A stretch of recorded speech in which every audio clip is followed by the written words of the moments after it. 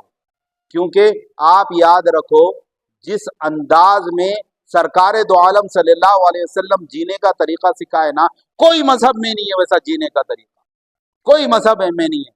جس انداز میں جس طریقہ جو اسلام میں ہے نا، کوئی مذہب میں اس سے بہتر طریقہ نہیں. ہم کیا کریں، بہتر طریقے کو چھوڑ دیے. يا نبي سلام عليك، يا رسول سلام عليك، يا حبيب سلام عليك.